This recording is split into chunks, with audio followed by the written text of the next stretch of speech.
Selamat datang di masalah-masalah. Hadapi saja. Ada perempuan tua yang cantik.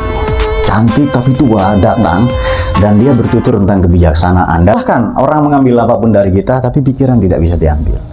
Mental, tujuan juga kesehatan tidak bisa diambil. Tidak bisa diambil. Orang bisa merampas apapun yang kita miliki tapi pikiran kita tidak bisa.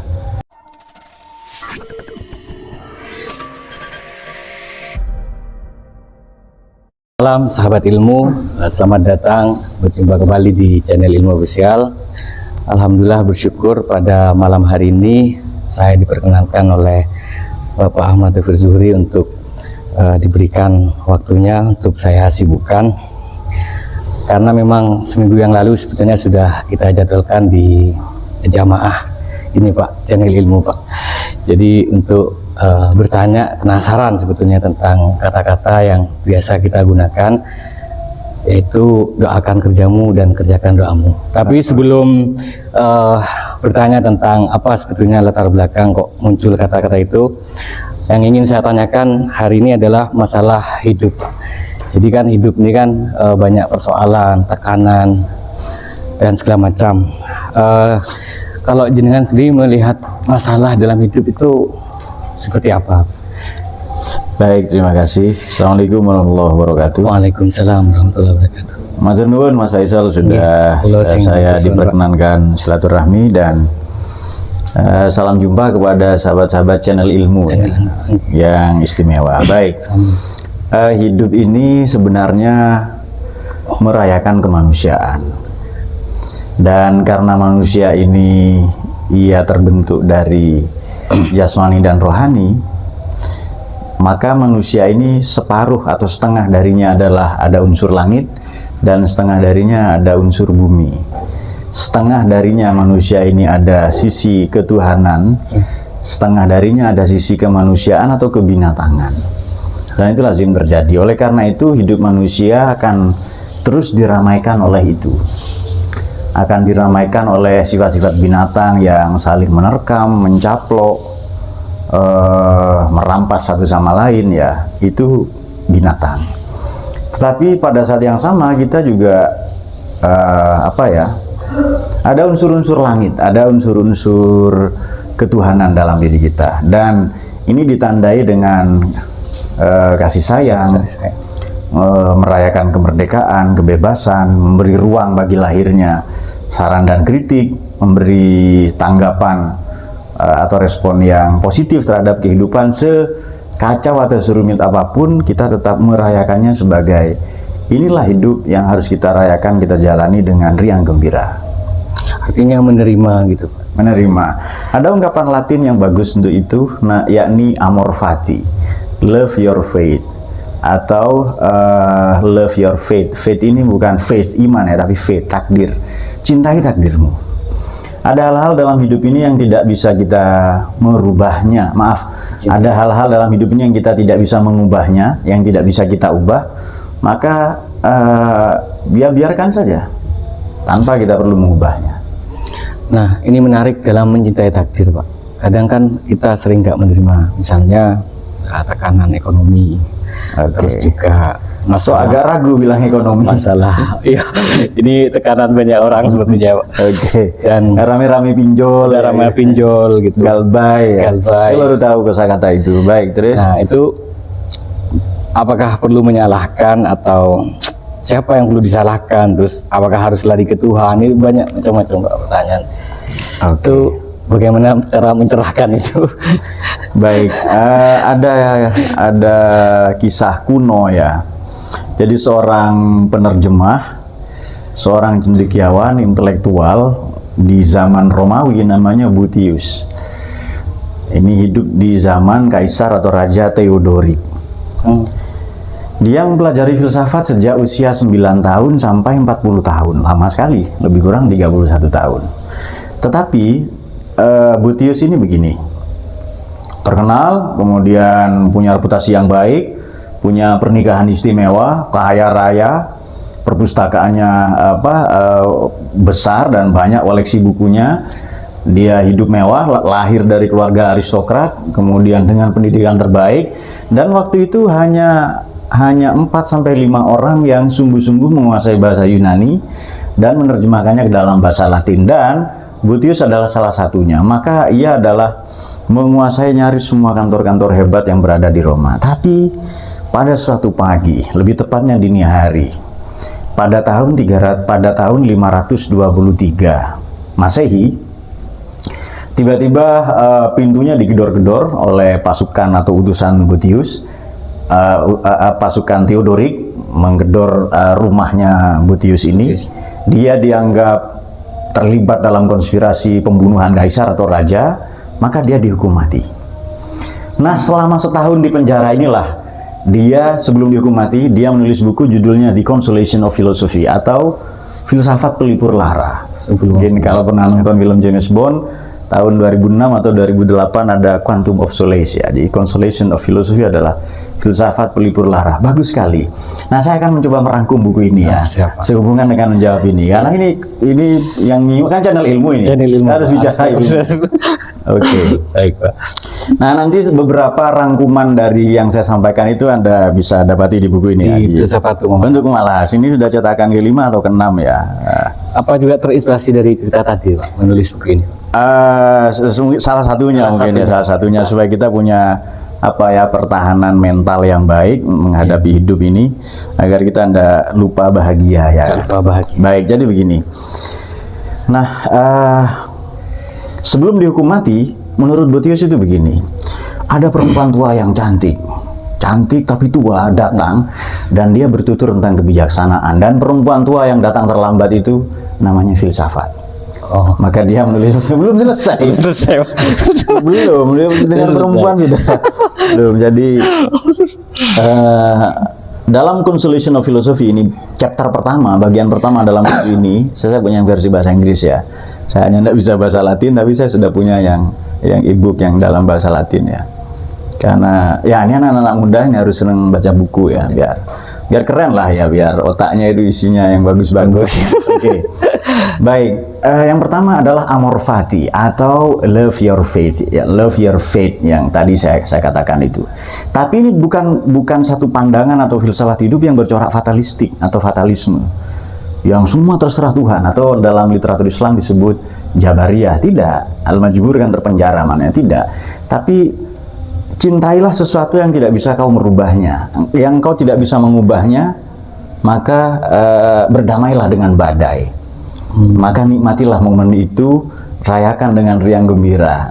Nah, dia kan tidak mungkin menghindar dari hukuman mati. Semuanya sudah dirampas, bahkan perpustakaannya. Maka apa yang dilakukan oleh Boethius? Nikmati saja. Nah, yang kedua, apapun yang kita miliki, ini seperti ajaran Buddha, kau jangan terlalu mencintainya berlebihan, yang melekat pada jabatan, harta, waktu, anak, istri, semua akan terpisah darinya kita. Kita akan terpisah dari itu semua.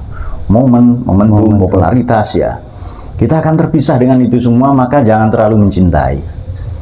Mungkin saran ini agak terdengar ini Mas Faisal, agak berbahaya bagi sementara orang yang bucin ya kan. Jangan terlalu mencintai anak istrimu, jangan terlalu mencintai jabatan, harta bendamu, popularitas. Iya, bisa diambil secara tiba-tiba. Saat diambil maka siapkan untuk itu. Nah, tetapi kata Boethius begini di chapter terakhir di buku itu, ada sesuatu yang tidak bisa kau ambil, ada sesuatu yang tidak bisa diambil dari kehidupan. Apa itu? Pikiranmu, jiwamu. Pramudia Anantatur di penjara, tapi melahirkan banyak buku.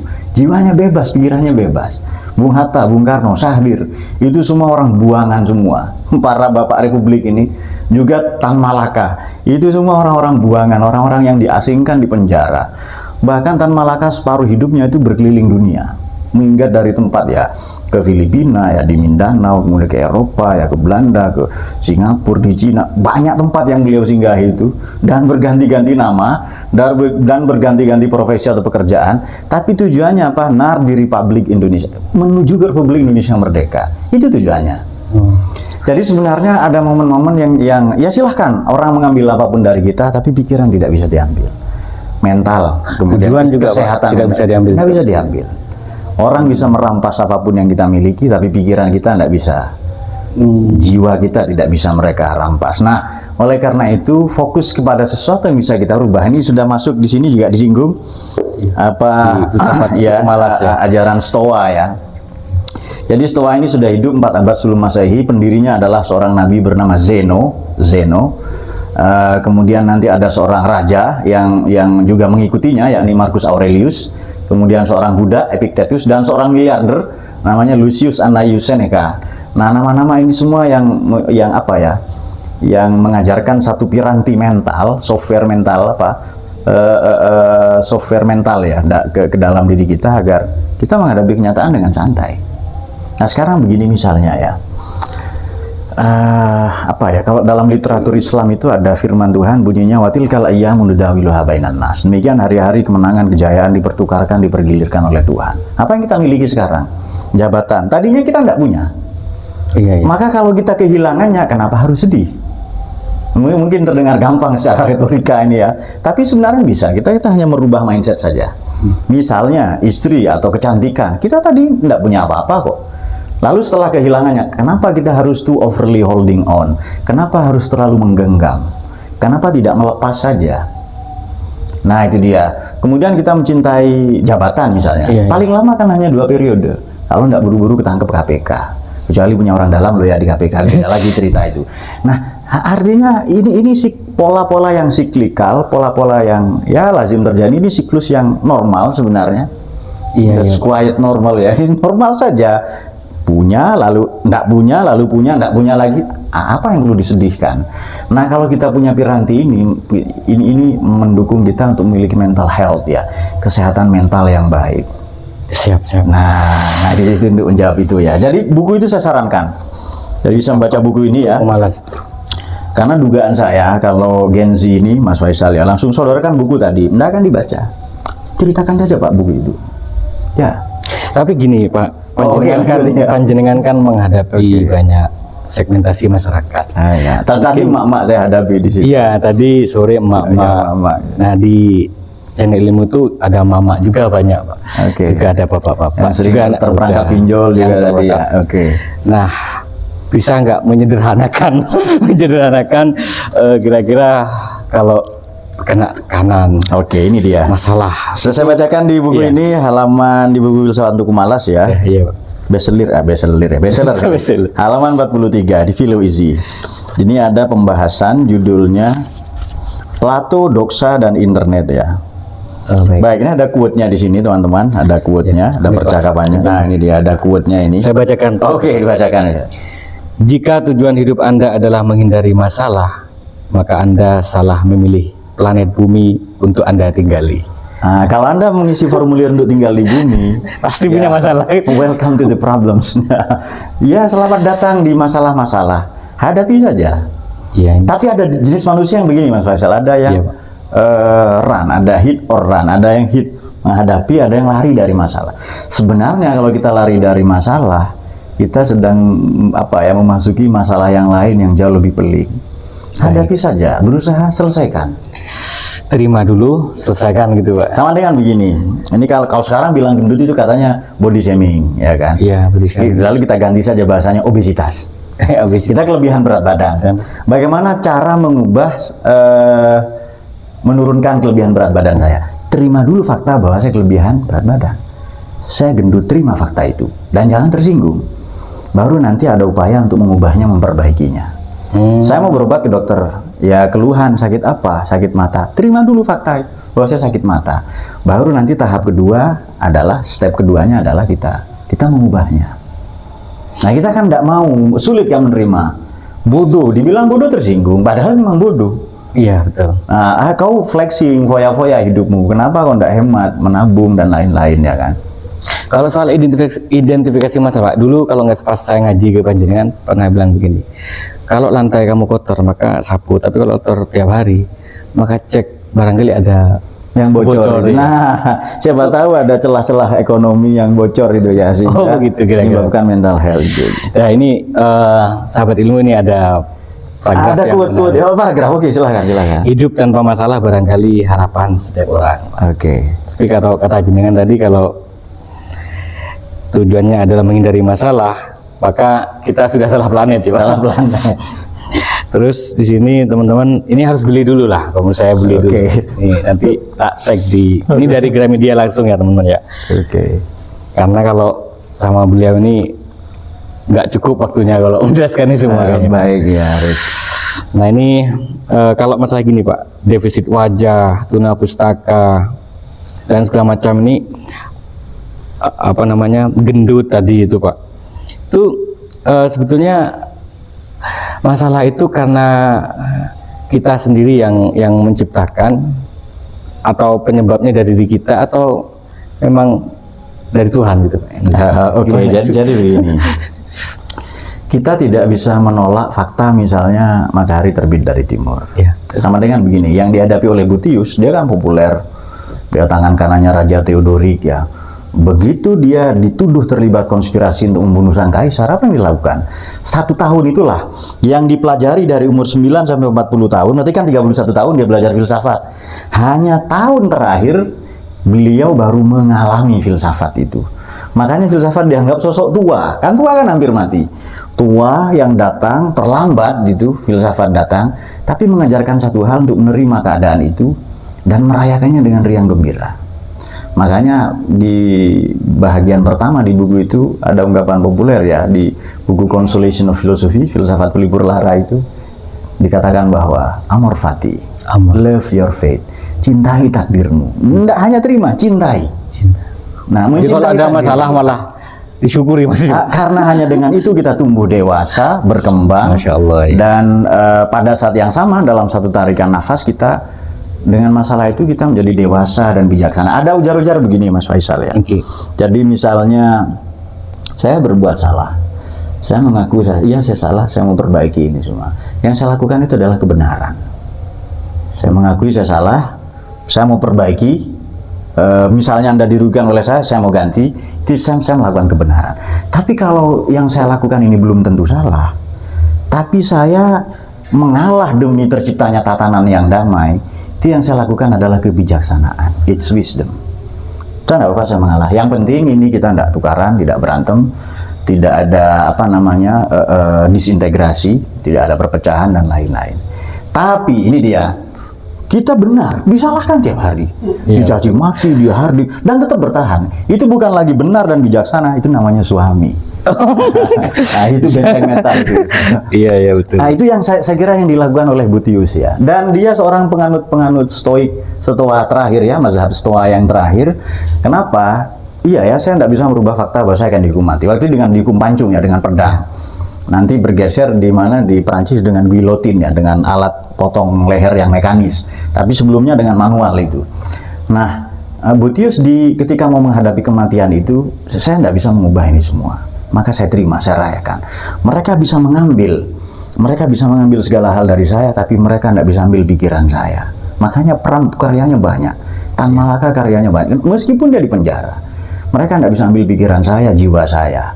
Tubuh saya bisa dipenjara, tapi pikiran saya tidak. Nah, makanya nanti buku ini, buku Consolation of Philosophy, ini buku paling laris di abad pertengahan ini. Dan ini tidak cerita tentang iman Kristen. Ini maaf ya, ini bukan bercerita tentang iman Kristen, tapi bagaimana menghadapi hidup yang damai, riang gembira, berdamai dengan badai. Ini kalau kita di laut ada hujan atau badai atau bahtera kita dihantam oleh prahara, kita tidak bisa merubah arah angin atau ombak atau apapun ya. Yang kita bisa kendalikan adalah perahu. Dan perahu itu bernama diri. Makanya cintai takdirmu. Segala yang kita miliki ini, yang pada chapter yang kedua, Boethius itu mengutip ajaran Buddha sebenarnya. Udah santai saja. Kita tadinya tidak punya apa-apa, lalu punya, lalu tidak punya lagi. Jangankan harta atau jabatan Mas Faisal. Istri itu bisa gantian. Serius. Banyak orang menikahi janda kan. Betapa pasangan hidup saja silih berganti kok, dipertukarkan. Jadi santai saja sebenarnya. Siap-siap. Saya akan teruskan di halaman 43 tadi. Ini ada bagus Mas Faisal ini. Jadi teman-teman yang pemalas bisa langsung baca. Nah ini dia. Ini dia. Silakan Anda saja bacakan ini. Yang kedua ini Pak. Iya, yang kedua. Milikilah seni untuk meloloskan diri dari jebakan palsu. Nah, ini gimana ini Pak? Kok menarik ini kayaknya. Jadi begini, kekayaan itu palsu. Kenapa? Karena hakikatnya kita miskin. Popularitas itu palsu karena hakikatnya kita tidak ada.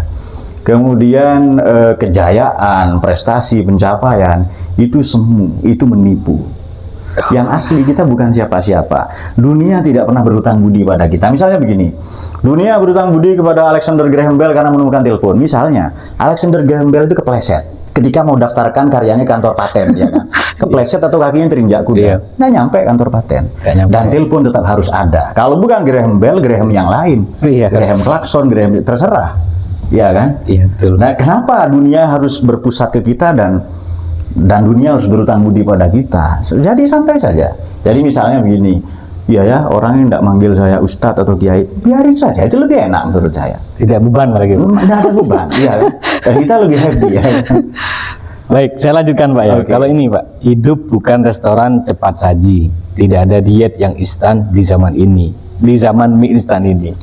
Tidak ada diet yang instan, betul. Apa ini sama dengan tidak ada hasil senikmat proses? Itu tidak ada shortcut di hidup ini, Anda ada jalur pintas itu. Silahkan kau punya paman di MK misalnya, silahkan kau punya orang dalam di surga atau di mana, tapi tidak ada jalur pintas itu, jalan pintas tidak ada. Semua orang kaya bisa membeli apapun di dunia ini, tapi dia tidak bisa beli proses. Gitu ya Pak. Nah, dan proses itu ya, jadi makanya begini, Boethius belajar filsafat dan menerjemahkan buku-buku Yunani ke Latin dari umur 9 sampai 40. 31 tahun beliau tekun belajar filsafat, tapi menikmati, merayakan dan mengalami filsafat setahun menjelang kematiannya.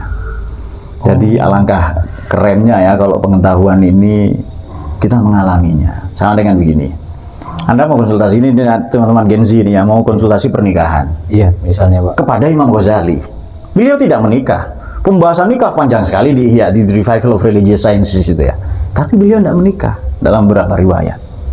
Lalu, kau mau konsultasi pernikahan ke profesor yang bukunya 30 jilid, tapi tidak menikah, atau konsultasi ke tukang beca, istri 3, anak 24, pilih mana itu? Saya nggak berani jawab. Konsultasi yang benar itu kepada orang yang mengalami. Nah, Boethius filsuf, ya, tapi dia mengalami filsafat hanya setahun. Nah, belajar apa saja itu kalau kita mengalami gampang, bahasa, matematika ya. Kenapa sih orang menikah ini lebih cepat dewasa? Meskipun umurnya mengalami itu. Karena mengalami. Nah, itu suami ya.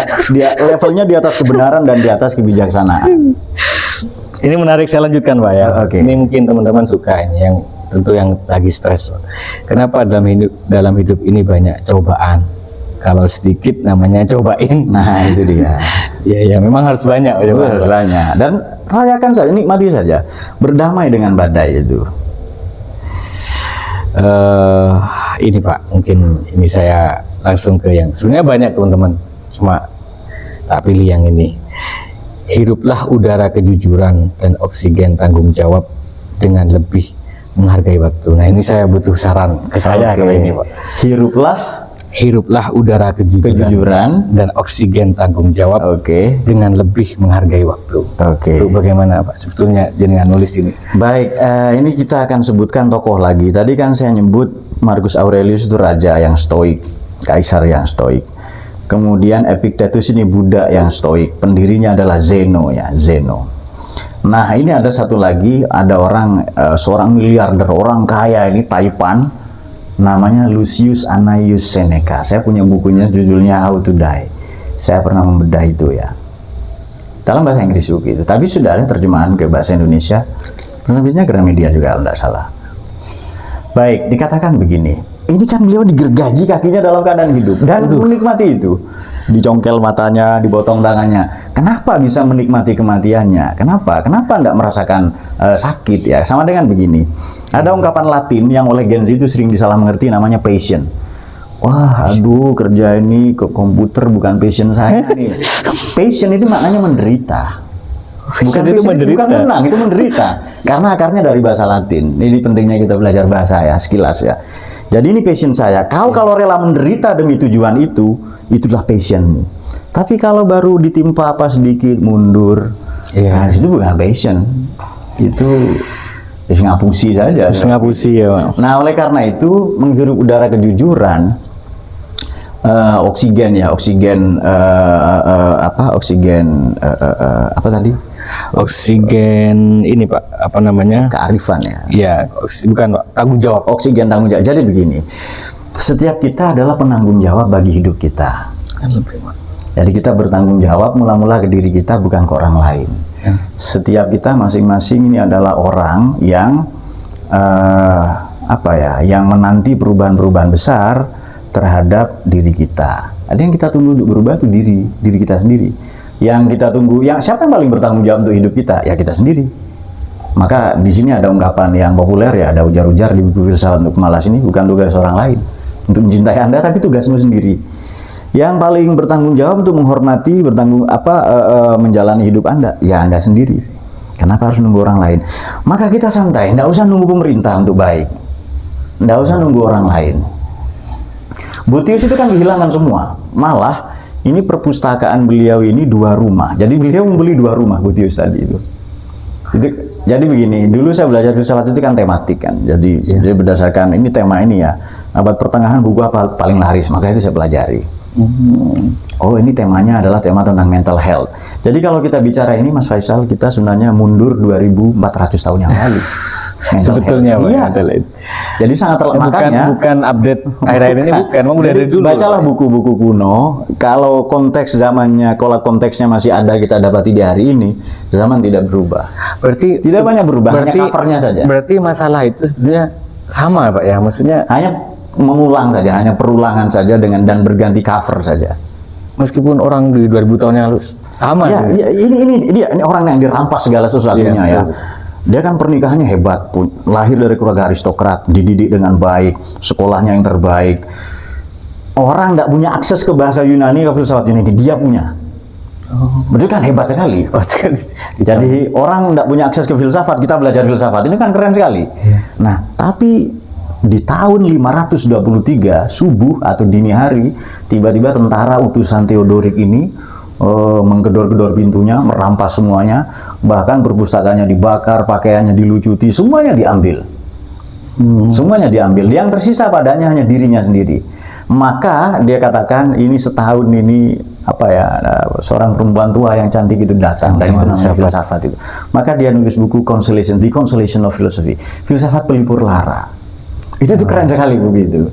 Saya tidak tahu kalau ada terjemahannya ya, tapi saya saking penasarannya itu saya baca dalam bahasa Latin, meskipun saya tidak ngerti.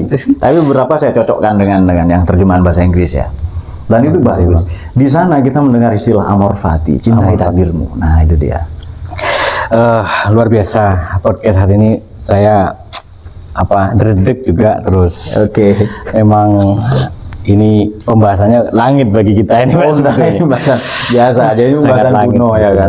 Hanya mungkin hal baru bagi orang yang belum mengalami. Betul Pak. Dan ini saya nggak ngajak kalian beli, nggak sebetulnya. Cuman rugi kalau nggak baca ini.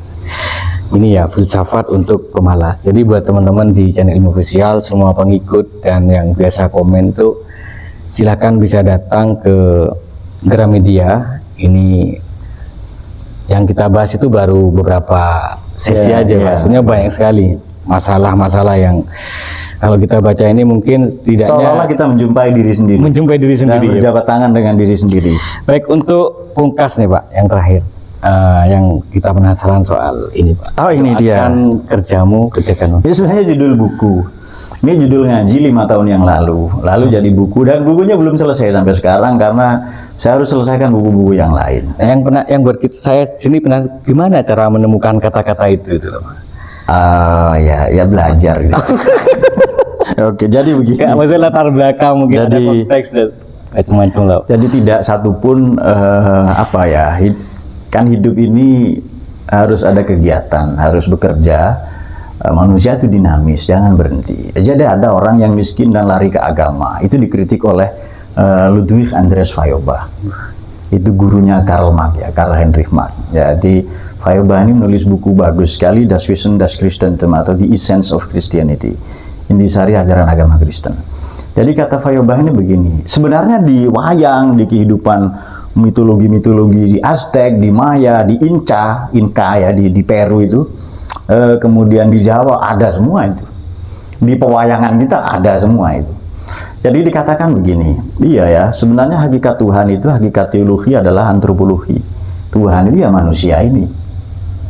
Jadi jangan salah paham dengan kalimat. Maksud saya begini, agak kita turunkan sedikit. Jadi kenapa sih di buku ini nggak disinggung? Ada orang miskin datang ke gereja berdoa pengakuan dosa begini, lalu Tuhan kenapa saya miskin? Iya. Orang kaya di sebelahnya menjawab, kenapa enggak? Why me ya? Why not? Kenapa tidak? Jadi banyak orang yang miskin, kalah, gagal, terpinggirkan status sosialnya, ekonominya, dia lari ke agama. Akhirnya apa? Dia nanti mengutuk, membenci orang-orang kaya. Jadi saya tulis, kayaknya saya pernah tulis juga mungkin dalam judul lain ya, di buku saya yang lain ya, ini kondom gergaji. Nah oleh karena itu kita tidak bisa menyelesaikan masalah hanya dengan berdoa. Bukti bahwa doa itu terkabul kalau kita bertindak. Artinya harus seimbang. Nah silahkan Anda punya teori yang hebat-hebat yang apa dan seterusnya, tapi kalau tidak kerja ya sama saja. Tuhan itu tidak menganggur, Tuhan itu bekerja. Nabi itu bekerja. Dan banyak ya kalau kita sebut dalam firman Tuhan dalam ayat Quran ini banyak sekali. Saya kerja, saya setiap hari sibuk, belayamin wafisan, makulik malu alamakan. Tuhan maha bekerja. Tuhan itu maha bekerja, bukan pengangguran dia. Nah makanya yang baik itu ya bekerja dan berdoa. Bukti bahwa doa kita terkabul itu adalah kalau kita bekerja. Nah, lalu ada ungkapan ini teman-teman ya, doakan kerjamu, kerjakan doamu yang diabadikan oleh Dignified Apparel. Kalau nggak salah ini teman-teman Santi jualan itu, betul ya, sebenarnya tidak jualan sih, hanya menyampaikan ide-ide kreatif. Oh betul. Iya. Tapi kalau yang tertarik boleh. Oh iya, iya. Minta maksudnya. Oke. Baik, alhamdulillah. Saya kira untuk podcast. Nanti tunggu judul buku ini terbit. Oh ini bakal ada. Judul buku juga. Ini jadi buku sebenarnya di Gramedia juga. Iya ngaji 5 tahunan yang lalu kira-kira sebelum kita pindah ke pesantren ini. Sebelum pesantren pindah ke tempat ini ya, mungkin 5 atau 6 tahun yang lalu. Lalu kita jadikan buku. Nah kalau gitu channel ilmu ganda terdepan untuk mempromosikan buku itu. Mungkin tahun depan, tapi akhir tahun ya, atau pertengahan tahun, karena tahun depan ini buku saya biografi 1, buku Filsafat Timur 1 ya, di awal tahun ya. Baik. Terima kasih banyak Pak Tufir. Baik, sama-sama. Dan semoga bisa mengerti yang mendengarkan. Oh mengerti, Insya Allah. Sangat mengerti. Saya percaya Gen Z itu cerdas sebenarnya, hanya tidak dirawat saja kecerdasan. Betul. Itu, ya. Dan buat teman-teman mungkin yang belum kenal, beliau juga ada channel Ahmad Tufir Suri di YouTube. Mungkin bisa diikuti kajian pesantren, kajian yang tiap hari apa Pak di sini Pak? Saya ngaji itu Senin, Selasa, yang di Rabu, Jumat pagi. Oh pagi. Ya, itu Ulumul Quran. Kalau malam, besok malam ya, Senin malam itu Hikam. Kalau Rabu sore itu tafsir tematik ya. Itu juga di online juga disiarkan. Kemudian Jumat malam. Nah, tapi sebenarnya banyak yang tidak kita streaming ya. Tidak semuanya. Tidak semua. Dan ngapain semua? Biar ramai di channel ilmu juga. Siapa? Terima kasih buat teman-teman yang nanti nonton channel ini, dan jangan lupa di-share, di-like, dan kasih komentar. Seperti biasa kita tutup dengan doakan kerjamu, kerjakan doamu. Assalamualaikum warahmatullahi wabarakatuh. Waalaikumsalam warahmatullahi wabarakatuh.